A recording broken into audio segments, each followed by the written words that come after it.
Muy bien, el día de hoy comenzamos una serie en el libro de Filipenses. ¿Alguien tuvo la oportunidad de leer completa la carta? ¿Sí? ¿Alguien? Bueno, si tuviste la oportunidad de leerla completa, te darás cuenta que es una carta muy distinta a todas las otras cartas que Pablo escribe. En la mayoría de las cartas que Pablo escribe, él está tratando de corregir algo o de exhortar algo o de tratar o resolver algún conflicto.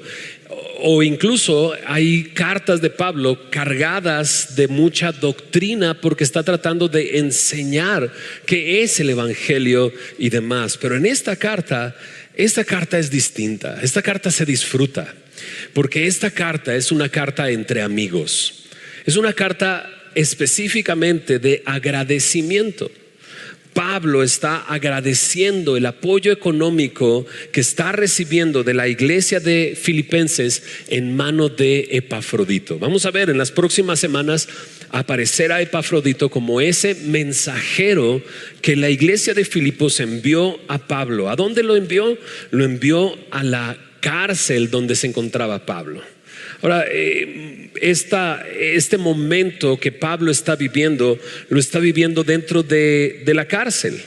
Pero cuando lees la carta, Pablo puede ver el propósito de Dios para estar en ese lugar y aquellas cosas que pretendían hundirlo, en realidad, dice él, resultó para el progreso del evangelio. Es que Pablo puede ver que aun cuando su vida pareciera que se pone en pausa, en realidad no se pone en pausa. Dios está usando a Pablo incluso en la cárcel y lo vemos lleno de gozo. De hecho, en cada capítulo de esta carta aparece la palabra gozar, gozo, hasta llegar a un punto en el que Pablo le dice a los filipenses y nos dice a nosotros: regocíjate en el Señor. Otra vez os digo, regocijaos. Entonces yo no sé si te ha pasado que de repente ves a un amigo pasando por algo muy difícil y tú te tratas de acercar a él y no sabes ni siquiera cómo decirle, cómo comenzar la conversación, cómo llegar y decirle: sabes, lo siento mucho por lo que estás viviendo. Pero cuando llegas, esa persona está llena de alegría y de gozo y dices: ay, ¿para qué me estoy hundiendo yo en mi vaso de agua? En mi medio vaso vacío o lleno de agua, ¿no? Bueno, ese es Pablo, un hombre lleno de gozo. Le hemos puesto a esta serie: para mí el vivir es Cristo. Porque vemos a Pablo así en cada una de las porciones de este libro, cómo Pablo refleja esto: para mí el vivir es Cristo. La frase no termina ahí. La frase continúa: para mí el vivir es Cristo y el morir es ganancia. Y este es un pensamiento completamente distinto a lo que el mundo refleja. El mundo ve en la muerte una pérdida, pero Pablo veía en la muerte su ganancia. ¿Cómo puede alguien vivir así? ¿Cómo puede alguien vivir de esta manera en la cárcel y poder animar a otros? Bueno, eso es lo que vamos a estar aprendiendo durante estas próximas semanas. Hoy solamente veremos los primeros 11 versículos de esta carta, así es que me gustaría leerlos, después de leerlos orar y conocer más acerca de este Pablo que puede decir: para mí el vivir es Cristo. Dice así en el versículo 1 de Filipenses: Pablo y Timoteo, siervos de Jesucristo, a todos los santos en Cristo Jesús que están en Filipos, con los obispos y diáconos, gracia y paz a vosotros de Dios nuestro Padre y del Señor Jesucristo. Doy gracias a mi Dios siempre que me acuerdo de vosotros, siempre en todas mis oraciones, rogando con, ¿qué dice? Gozo por todos vosotros, por vuestra comunión en el evangelio desde el primer día hasta ahora, estando persuadido de esto, que el que comenzó en vosotros la buena obra la perfeccionará hasta el día de Jesucristo. Como me es justo sentir esto de todos vosotros, por cuanto os tengo en el corazón y en mis prisiones y en la defensa y confirmación del evangelio. Todos vosotros sois participantes conmigo de la gracia. porque Dios me es testigo de cómo os amo a todos vosotros con el entrañable amor de Jesucristo. Y esto pido en oración, que vuestro amor abunde aún más y más en ciencia y en todo conocimiento, para que aprobéis lo mejor, a fin de que seáis sinceros e irreprensibles para el día de Cristo, llenos de frutos de justicia que son por medio de Jesucristo, para gloria y alabanza de Dios. Oramos. Señor, gracias por permitirnos arrancar esta serie el día de hoy. Ponemos este tiempo en tus manos de enseñanza, donde sabemos que tú puedes, por medio de tu palabra, penetrar lo más profundo de nuestro corazón, discernir las intenciones y los motivos de nuestro corazón. Señor, enséñanos, redargúyenos, corrígenos, instrúyenos en justicia, para que estemos preparados para toda buena obra. Te lo pedimos en el nombre de Jesús. Amén. Como todas las epístolas que se escribían en ese tiempo, primero se decía quién escribía. En nuestras cartas generalmente el decir quién escribió lo dejamos hasta el final, pero en estas cartas siempre está al principio. ¿Y quién escribe esta carta? Dice Pablo y Timoteo. Muy probablemente sea Pablo el autor y Timoteo el escriba, el que está escribiendo esto. Pablo y Timoteo aparecen en el Nuevo Testamento, en el libro de los Hechos. Pablo era un perseguidor de la iglesia que tuvo una conversión. Él perseguía a la iglesia sin saber que en realidad estaba persiguiendo a Cristo. Camino a Damasco iba para perseguir a hermanos y hermanas, déjame decirlo de esta manera, tuyos y tuyas. O sea, gente como nosotros que había creído en el Señor Jesús estaba siendo perseguida por Pablo sin descanso. Y camino a Damasco tuvo un encuentro con Dios. A mediodía una luz alumbró más potente que el sol al mediodía, ¿no? Y entonces él escucha una voz que dice: Saulo, Saulo, ¿por qué me persigues? Pablo, ¿no?, le dice: ¿quién eres? La voz le contesta: yo soy Jesús a quien tú persigues. Pablo le dice: ¿qué quieres que haga? Y entonces esa voz le da instrucciones. Ahí comienza el caminar de Pablo en su conversión. Era tan malo, en realidad, no es un chiste, era tan malo, no. Era tan malo que las personas dudaban de su conversión. Cuando se acercaba Pablo a los hermanos decían: no, pero tú eres el que persigue a los hermanos. Pero Pablo había tenido una conversión. Ese es Pablo. Y Timoteo lo encontró en un pueblo. Timoteo es un chico que creció bajo la instrucción de las Sagradas Escrituras de mano de su abuela y de su mamá. Pero llegando el momento, él tomó esa fe.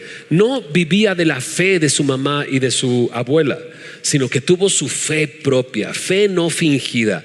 Primero estuvo en su mamá y en su abuela, pero ahora, dice Pablo, cuando le escribe personalmente a él: ahora veo que está en ti esa fe no fingida.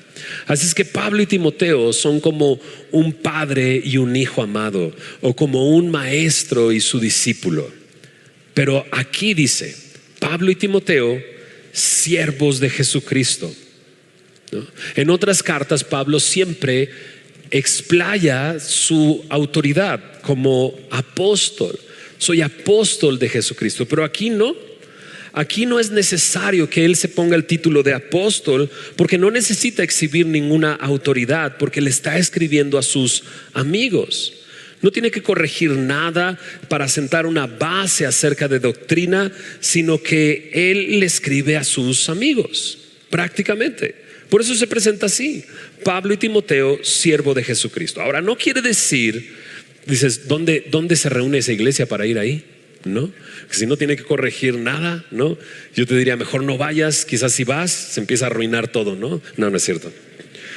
No que no hubiera problemas. Hay un pequeño detalle cuando habla acerca de dos mujeres, Evodia y Síntique, que no están en el mismo sentir, y les dice: les ruego que estén en el mismo sentir. No sabemos exactamente qué estaba pasando entre ellas dos, pero no había un mismo pensamiento, un mismo objetivo.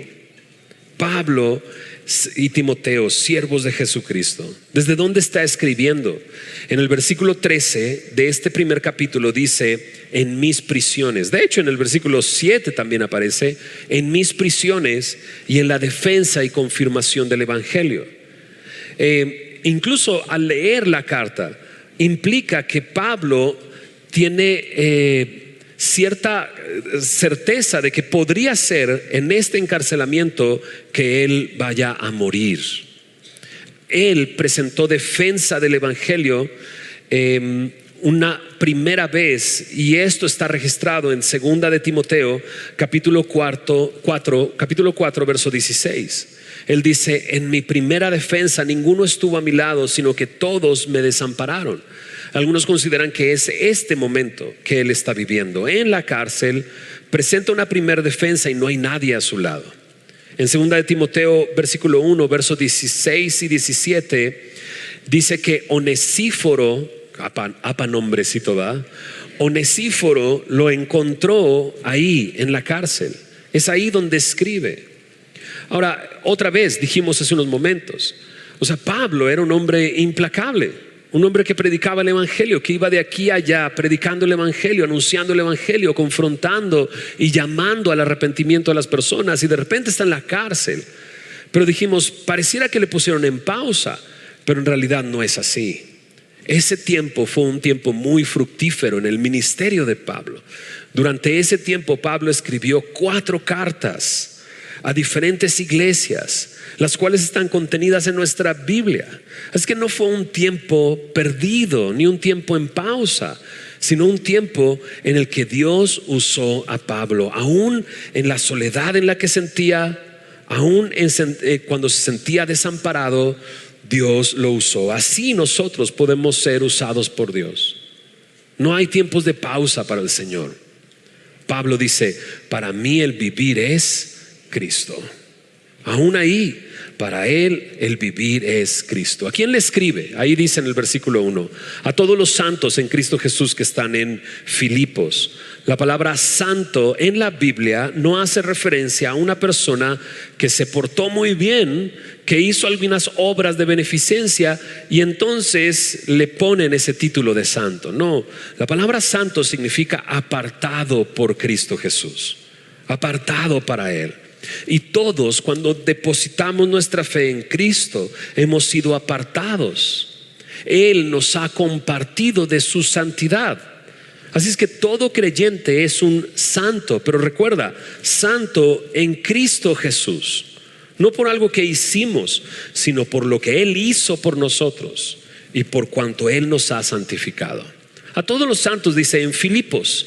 Filipos está en la zona de Europa. El día de hoy, si lo quieres ubicar, está en la zona donde está el país de Grecia. Y esto ya es Europa. Así es que Pablo está fundó a la iglesia a la que escribe, la primera iglesia europea. Y dice: con los obispos y diáconos, verso 1, una iglesia organizada que tiene pastores y servidores. Versículo 2: gracia y paz a vosotros de Dios nuestro Padre y del Señor Jesucristo. 2 palabras que se utilizaban como salutación, pero que dicen muchas cosas. La palabra gracia significa regalo inmerecido, y por la gracia nosotros somos salvos, por un regalo inmerecido. Paz: 2 cosas que estaban sueltas ahora están juntas, 2 cosas que eran contrarias ahora están juntas. Gracia y paz. No puede haber paz sin haber recibido la gracia de Dios nuestro Padre y del Señor Jesucristo. En el versículo 3 comienza a decir Pablo, como en otras cartas, que está orando por ellos. Pablo era un hombre de oración. Ahora, ojo también, está en la cárcel, no puede hacer mucho, no puede ir y predicar el evangelio, no puede salir con libertad y comenzar una nueva obra, pero sí puede, ¿qué? Orar. Todos podemos hacer algo, no importa dónde nos encontremos y qué estemos haciendo, podemos orar. Y Pablo oraba, dice así: doy gracias a mi Dios siempre que me acuerdo de vosotros, siempre en todas mis oraciones, rogando con gozo por todos vosotros. Entonces esta oración la está haciendo con gozo. Y vamos a aprender algunas razones por las cuales Pablo se gozaba al orar por ellos. Pero lo primero es que él se acuerda de ellos y él da gracias. Me hace pensar en una cosa. Si alguien se acuerda de ti, ¿daría gracias? ¿O diría, ay, qué bueno que se fue? ¿No? Qué bueno que ya no tengo contacto. ¿Sabes cuánto tiempo ha pasado de cuando Pablo los conoció a este momento en que está escribiendo esta carta? Alrededor de 10, 11 años. Y Pablo sigue acordándose de ellos y los recuerda. Y los recuerda con mucho gozo. Los recuerda, todo, mira lo que dice: doy gracias a mi Dios siempre que me acuerdo de vosotros, siempre en todas mis oraciones, rogando con gozo por todos vosotros. Más adelante Pablo va a decir: los tengo en mi corazón, y les dice, y los amo con el entrañable amor de Jesucristo. Pero simplemente estas dos frases, estos dos versículos, me muestra cómo Pablo recuerda a estas personas y está llena de gratitud, y le hace orar por ellos y le hace orar con gozo. Vayamos a Hechos 16 para conocer cómo se conocieron ellos. Hechos capítulo 16. A partir del versículo, voy a leer solamente a partir del versículo 11. Sigue la lectura conmigo, ya sea en la pantalla o ahí en tu Biblia o en tu teléfono. Mira lo que sucede, solamente lo voy a leer, pero trata de meterte en la lectura, trata de meterte en la escena y de sentir y pensar lo que ellos están viviendo. Dice así, Hechos 16:11. Zarpando pues de Troas, vinimos con rumbo directo a Samotracia, y al día siguiente a Neápolis, y de allí a Filipos. Dices, no, ya me perdiste con Samotracia, ¿no? Pero es como si fueras a una región y dices, tal pueblo, no sabes cuáles son esos pueblos, pero llegaste a Filipos, ¿verdad? Y de allí a Filipos, que es la primera ciudad de la provincia de Macedonia y una colonia. Y estuvimos en aquella ciudad algunos días. Y un día de reposo salimos fuera de la puerta, junto al río, donde solía hacerse la oración, y sentándonos hablamos a las mujeres que se habían reunido. Entonces una mujer llamada Lidia, vendedora de púrpura de la ciudad de Tiatira, que adoraba a Dios, estaba oyendo. Y el Señor abrió el corazón de ella para que estuviese atenta a lo que Pablo decía. Y cuando fue bautizada y su familia también, nos rogó diciendo: si habéis juzgado que yo sea fiel al Señor, entrad en mi casa y posad. Y nos obligó a quedarnos. Aconteció que mientras íbamos a la oración, nos salió al encuentro una muchacha que tenía espíritu de adivinación, la cual daba gran ganancia a sus amos adivinando. Esta, siguiendo a Pablo y a nosotros, daba voces diciendo: estos hombres son siervos del Dios Altísimo, quienes os anuncian el camino de salvación. Y esto lo hacía por muchos días, mas desagradando a Pablo, este se volvió y dijo al espíritu: te mando en el nombre de Jesucristo que salgas de ella. Y salió en aquella misma hora. Pero viendo sus amos que habían salido la esperanza de su ganancia, ahora sí que se les fue ¿cómo se llama? La gallina de oro, ¿no? Ya no tenía ese espíritu de esta mujer, y ellos cobraban por cada adivinación. Dice, prendieron a Pablo y a Silas y los trajeron al aforo ante las autoridades, y presentándolos a los magistrados dijeron: estos hombres, siendo judíos, alborotan nuestra ciudad y enseñan costumbres que no os es lícito recibir ni hacer, pues somos romanos. Y dices, qué canallas, ¿verdad? ¿Por qué no van y dicen la verdad? Este cuate le sacó un demonio, ¿no? A la muchacha con la que nos hacíamos ricos. Pero no, utilizan esta otra acusación. Verso 22. Y se agolpó el pueblo contra ellos, y los magistrados, rasgándoles las ropas, ordenaron azotarles con varas. Imagínate eso. Después de haberles azotado mucho, le echaron en la cárcel, mandando al carcelero que los guardase con seguridad, el cual, recibido este mandamiento, los metió en el calabozo de más adentro y les aseguró los pies en el cepo. Pero a medianoche, orando, Pablo y Silas cantaban himnos a Dios, y los presos los oían. Entonces sobrevino de repente un gran terremoto, de tal manera que los cimientos de la cárcel se sacudían, y al instante se abrieron todas las puertas y las cadenas de todos se soltaron. Despertando el carcelero, se quedó dormido, no debe tener que estar dormido. Despertando el carcelero y viendo abiertas las puertas de la cárcel, sacó la espada y se iba a matar, pensando que los presos habían huido. Mas Pablo clamó a gran voz diciendo: no te hagas ningún mal, pues todos estamos aquí. Él entonces, pidiendo luz, se precipitó adentro y temblando se postró a los pies de Pablo y de Silas, y sacándolos les dijo: señores, ¿qué debo hacer para ser salvo? Ellos dijeron: cree en el Señor Jesucristo y serás salvo tú y tu casa. Y le hablaron la palabra del Señor a él y a todos los que estaban en su casa. Y él, tomándoles en aquella misma hora de la noche, les lavó las heridas, y enseguida se bautizó él con todos los suyos. Y llevándolos a su casa les puso la mesa, y se regocijó con toda su casa de haber creído a Dios. ¡Qué historia! ¿No está increíble esta historia? O sea, llega este hombre, Dios le abre el corazón a Lidia, escucha, se convierte, y lo obligan a quedarse en su casa. O sea, la amistad surgió en ese momento, inmediatamente.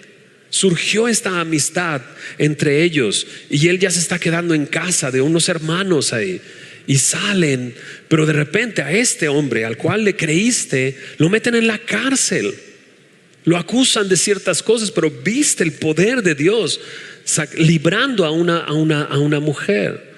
Yo pensaba en algo que pudiera ser el día de hoy, algo parecido a esto, que alguien está obteniendo a través de una persona, obligándolo a hacer cosas que no deben de hacerse, y tiene ganancias con esa persona, pero esa persona se convierte y ya no quiere vender lo que vendía. Sí, creo que me entendiste, ¿no? O sea, si van a llegar a tu puerta y van a decir: ¿por qué este cuate ya no quiere vender para mí? ¿No? Y entonces Pablo es metido en la cárcel, pero él no está ni reclamando, ni diciendo: me acusaron falsamente, ni transmitiendo un Facebook Live miren lo que me están haciendo, no, sino que él ve todo como parte de lo que Dios quiere hacer, y llega a la cárcel, y ¿qué está haciendo? Cantando y adorando a Dios. Y entonces Dios se manifiesta de una manera impresionante. Un gran terremoto, se abren las puertas.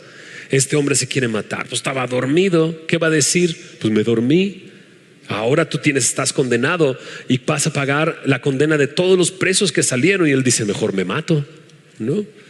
Y Pablo lo detiene, y de repente se salva y los lleva a su casa y le dan de comer y se bautizan. Este es el surgimiento de esta iglesia. Y Pablo está diciendo: me acuerdo de ustedes y oro con gozo y con alegría por ustedes, porque siempre que me acuerdo de ustedes, siempre me llena un sentimiento de gratitud, ¿no? Checa lo que dice los versículos 5. Por vuestra comunión en el evangelio desde el primer día hasta ahora. Eso es lo que acabamos de describir. Hay comunión entre ellos. La palabra comunión es koinonía, y comunión no es nada más ser cuates, sino venir y estar al lado de esa persona y ver por sus necesidades y apoyar y participar. Y eso es precisamente lo que esta iglesia había hecho con Pablo. En la carta a los Corintios, ahí sí Pablo tiene que corregir cosas, y entre las cosas que corrige es, saben, los de Filipos, dice: no le estoy pidiendo nada, ¿verdad?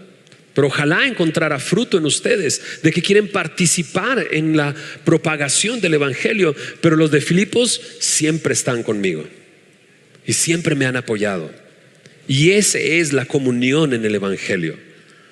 ¿Sabes? El evangelio es poder de Dios para salvación.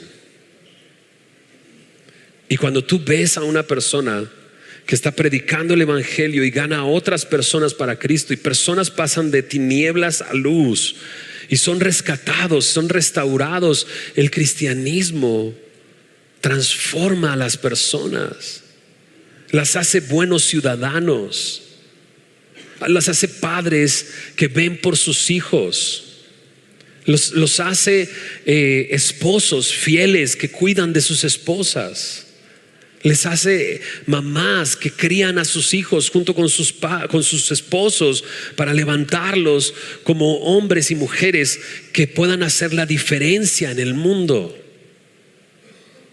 El cristianismo transforma a personas que comienzan a ver por el necesitado, por los niños abandonados, por la educación de personas para que puedan comprender y tener su propio razonamiento y puedan desarrollarse dentro de una sociedad. El evangelio transforma vidas. ¿O no? ¿Alguien ha experimentado el evangelio en su vida? ¿Te ha transformado? ¿Te ha cambiado? Esta es la empresa más impresionante que existe, ¿no? No les digo, sí, se los digo, total, ¿no? En mis redes sociales, si nunca has visto mis redes sociales, está bien, no pasa nada. Yo publico cosas de aquí y allá y demás, pero luego algunos se enojan porque luego me escriben cosas bien feas. Entonces, y no vayas a ir para ponerte a pelear con gente ahí, porque ponen cosas muy feas en realidad. Y de las cosas feas que ponen es: por Cristo perdimos a Fermín, ¿no? Y así ¿y de cuándo acá me tenías? No te he visto en 25 años, ¿no? Pero es así, o sea, y subo algo y dicen: no vayas a ser drogadicto porque vas a terminar como cristiano, ¿no? Pero tú y yo lo sabemos, lo entendemos. El evangelio ha transformado nuestras vidas. El evangelio nos ha hecho hombres y mujeres que imperfectos, que batallan, que no hacen todas las cosas perfectamente bien, pero que estamos conscientes de nuestra naturaleza y estamos conscientes de nuestro alrededor y de la necesidad que hay de Cristo en este lugar. ¿Se entiende lo que estoy diciendo? El evangelio es algo bueno, es poder de Dios para salvación. Y esas personas, a pesar de que Pablo fue a dar a la cárcel, ¿no? Saben, y por eso le apoyan, y por eso están con él, por eso hay una conexión. En ocasiones hemos ido a la cárcel a predicar el evangelio, ¿no? Y yo he ido a bastantes lugares aquí y en diferentes ciudades. Y la última vez fuimos a Tijuana, uno de los lugares más difíciles, y fuimos con mi pastor y metí a mi Valentina a que cantara ahí. Bueno, mi pastor la metió, yo llegué y Valentina ya estaba en la lista y entró conmigo a la cárcel para predicar el evangelio. Y yo sé, algunos hombres nos han acompañado. Eso te marca. Algunas veces hemos ido a hospitales para orar por personas, para compartir el evangelio. Y cuando un hermano está junto a ti viendo lo que está sucediendo, eso te marca, te hace ser parte de. Y Pablo tiene a los filipenses como parte de sus vidas. Ahí están. Dice: ustedes han tenido comunión en el evangelio conmigo desde el primer día. Versículo 6 dice: estando persuadido de esto, que el que comenzó en vosotros la buena obra la perfeccionará hasta el día de Jesucristo.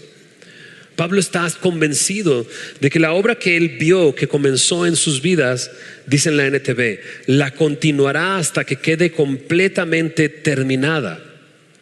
Él está convencido de esto. Y claro, Dios siempre termina lo que comienza. No es como nosotros. ¿Cuántos proyectos has comenzado que no has terminado? Mujeres, no pellizquen a sus maridos, ¿no? Porque se nos da eso. No, voy a hacer esto, y voy y compras todos los materiales y dices: oye, ahí nada más está ocupando espacio, ¿que no ibas a hacer esto? ¿No? Pero Dios siempre termina lo que comienza. Ahora, siempre hemos usado este versículo para las personas que al responder a Cristo dices, bueno, Dios va a encargarse de esa persona. Y claro, Dios es soberano, pero déjame pensar en una cosa. Pablo vio evidencias de que esos hermanos y hermanas en Filipos, Dios había comenzado algo en ellos. Y ahí es completamente distinto. No solamente es, bueno, sí, él recibió a Cristo, bueno, Dios se va a encargar. No. Él vio el inicio de la obra en sus vidas. Y yo no sé, pero hemos estado entrevistando, platicando en una conversación a alumnos del instituto de hace algunos años atrás. Y en uno de los videos estoy platicando con algunos de los exalumnos de la primera generación del instituto, 2007 al 2009. En esa primera generación del instituto estaba Alex, que así como está ahorita ahí lo ves, que no anota nada y nada más se te queda viendo y sonríe. Así estaba en todas mis clases, nada más sonreía así, ¿no? Y no anotaba nada. Perdón, Alex, ya te usé de ejemplo. Y no anotaba nada. Y yo lo veía, fue hace cuántos años, hace varios años, hace 15 años, 14 años. Estaba más chavito, no tenía barba, ¿no? Y yo lo veía y decía, este cuate no está entendiendo nada. No está entendiendo nada, no anota nada, no toma notas. La otra vez dijo, encontré mi libreta de notas del instituto. Y todos así, a ver, enséñamela. 3 hojas usadas, 5 hojas usadas. Yo así de, ¿qué? ¿No? Ahí estaba Ibert, sentando y aprendiendo. El Ibert fue retado en el tercer semestre, lo pusimos a dar una clase. Era estudiante y daba clase. Entonces estaba en una clase anotando y estudiando, y a la siguiente clase él enseñaba. En esa generación estaba JJ, ¿no? En esa generación estaba Sergio, el pastor de Semilla Toluca. Y así podría hablarte de cada generación. Pero esta semana le pregunté a JJ, ¿y por qué te metiste al instituto? Me dice, tenía 6 meses de cristiano, yo quería aprender más. 6 meses, no se lo preguntó, no se lo cuestionó. Él dijo, quiero conocer más a Dios. Yo creo que Pablo está pensando en esas personas, aquellas que reciben a Cristo, sus vidas son transformadas a tal punto que dicen, quiero más, quiero saber quién es, porque tienen este empuje que dicen, mi vida ha sido transformada y ha sido rescatada y necesito saber más de quién es yo le decía, vato a Jesús. Porque Jesús transformó mi vida y dice, ¿qué más puede hacer este vato? ¿No? Este vato loco.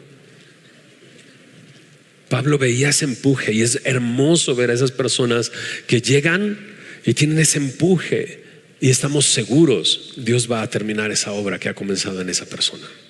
¿Se entiende lo que digo? Ahí está. ¿Ves por qué Pablo está emocionado?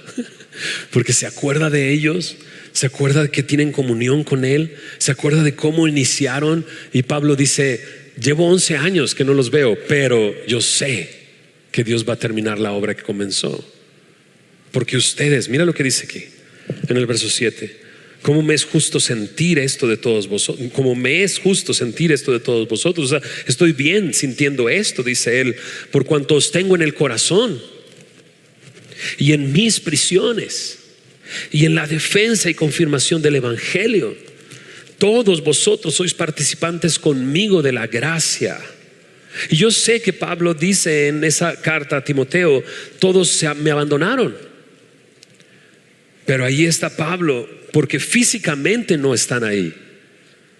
Pero Pablo sabe que él cuenta con estas personas. Las tiene en el corazón, las tiene en sus prisiones, las tiene en la defensa y confirmación del evangelio. Es hermoso saber que hay alguien contigo en el proceso de persecución, de dificultades.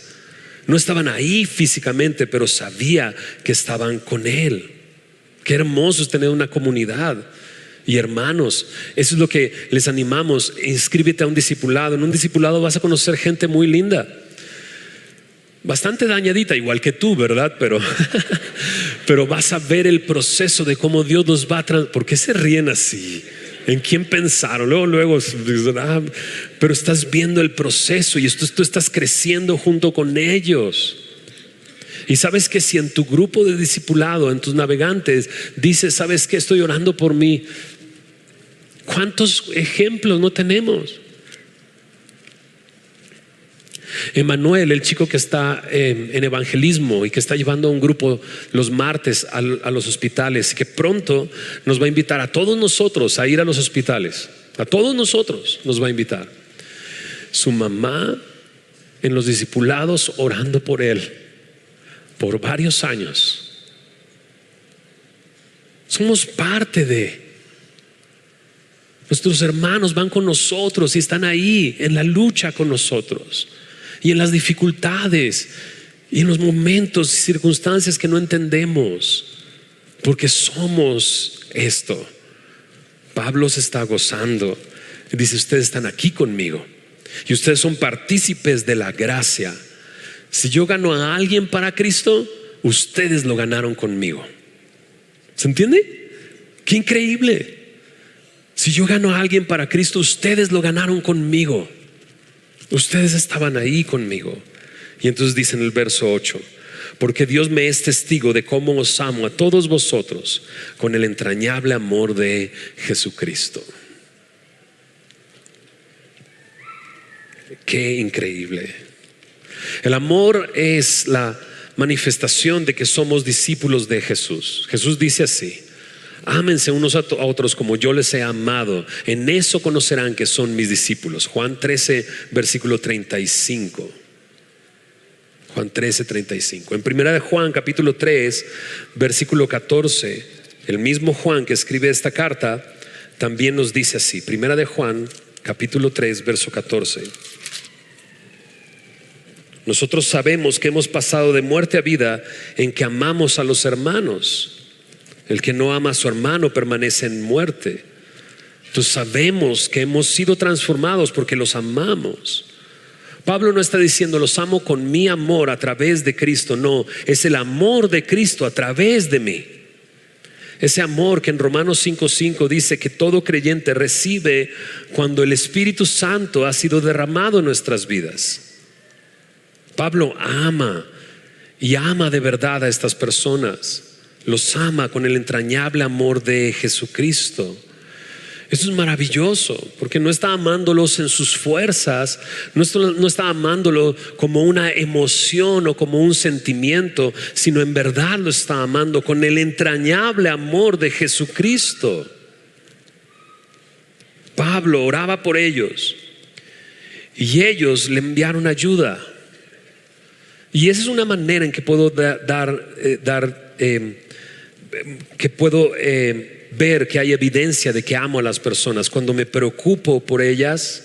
Y no solamente me preocupo, sino que les apoyo y suplo lo que les falta. A esto se le llama amar con hechos, no de lengua, no con palabras, sino de hecho y en verdad. Ese es amor. Amor es aquel que perdona cuando le ofenden. Primera de Pedro 4:8, porque el amor cubre multitud de faltas, multitud de pecados. Ese amor es un amor que no guarda rencor y no tiene una lista de las cosas que le han hecho mal, sino que es un amor que no guarda rencor. Es un amor que se manifiesta en gozo, paz, paciencia, benignidad, bondad, fe, mansedumbre, templanza. Los hombres estamos aprendiendo eso en nuestra reunión de hombres. Y entonces quizás puedas hacer tú un examen de: ¿estoy amando de esta manera? Cuando veo en alguien en necesidad, voy y veo cómo puedo ayudar. ¿Estoy perdonando cuando me ofenden? ¿Estoy guardando rencor o no tengo nada en contra de esa persona aún cuando me ha hecho algo malo? Estoy lleno de gozo, tengo paz, tengo paciencia con las personas a mi alrededor, con las personas de mi familia.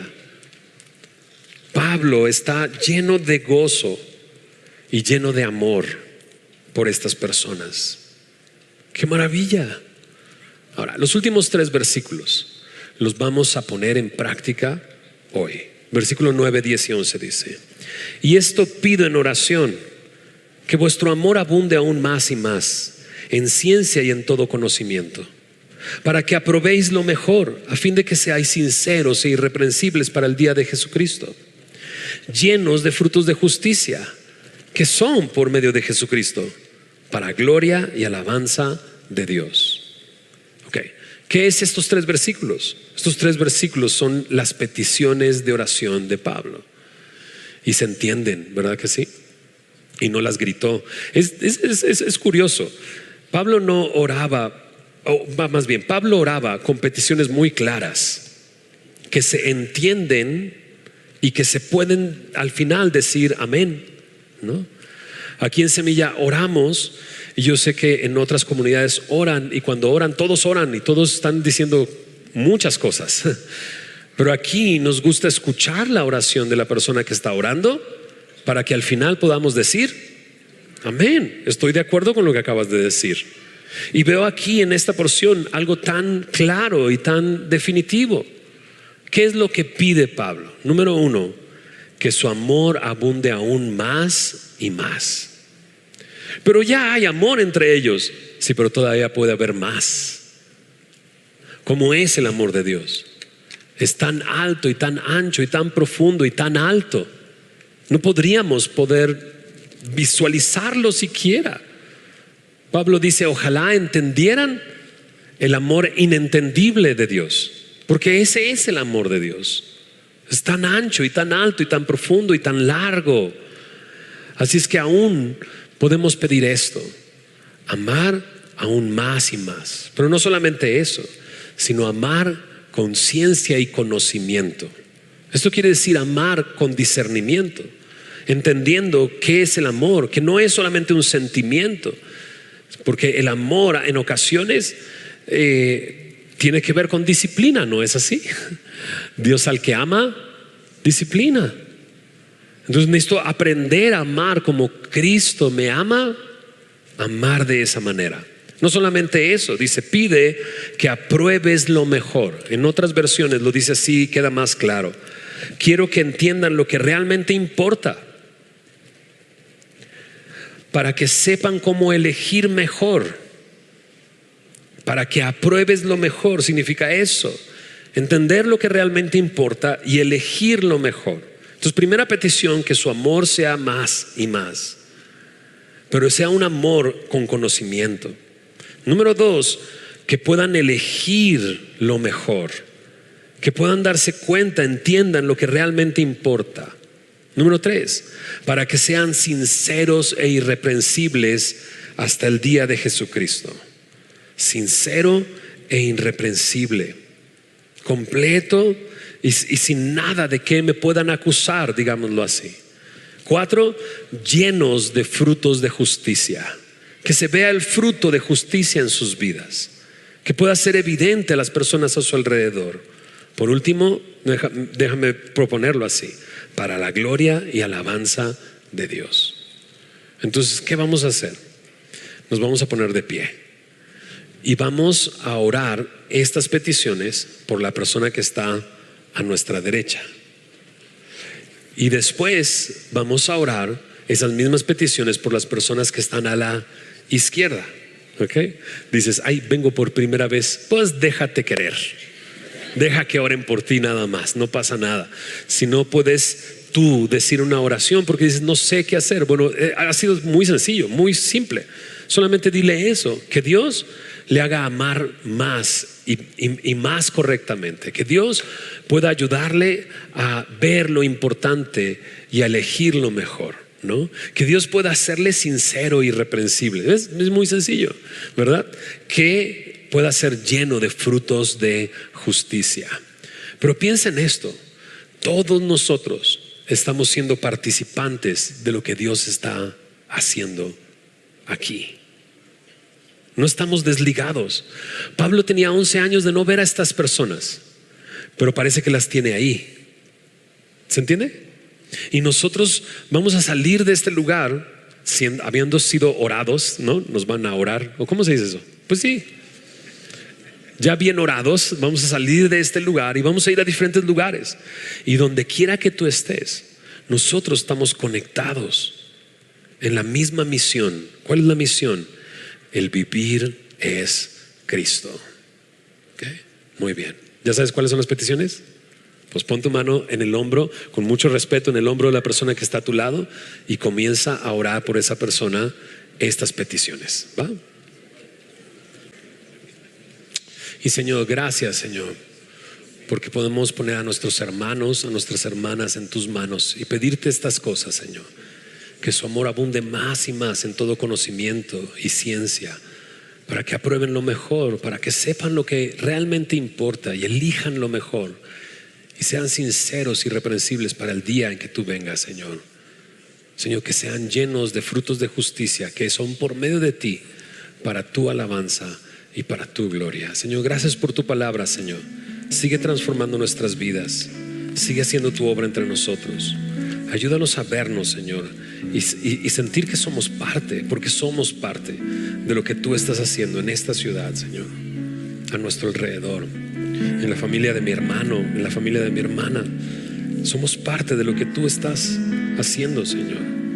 Gracias, Señor, porque, Señor, nos has puesto de alguna manera, Señor, que no entendemos, Señor, en la empresa más importante en este universo, que tiene que ver con la eternidad, Señor, y con el propósito por el cual estamos aquí.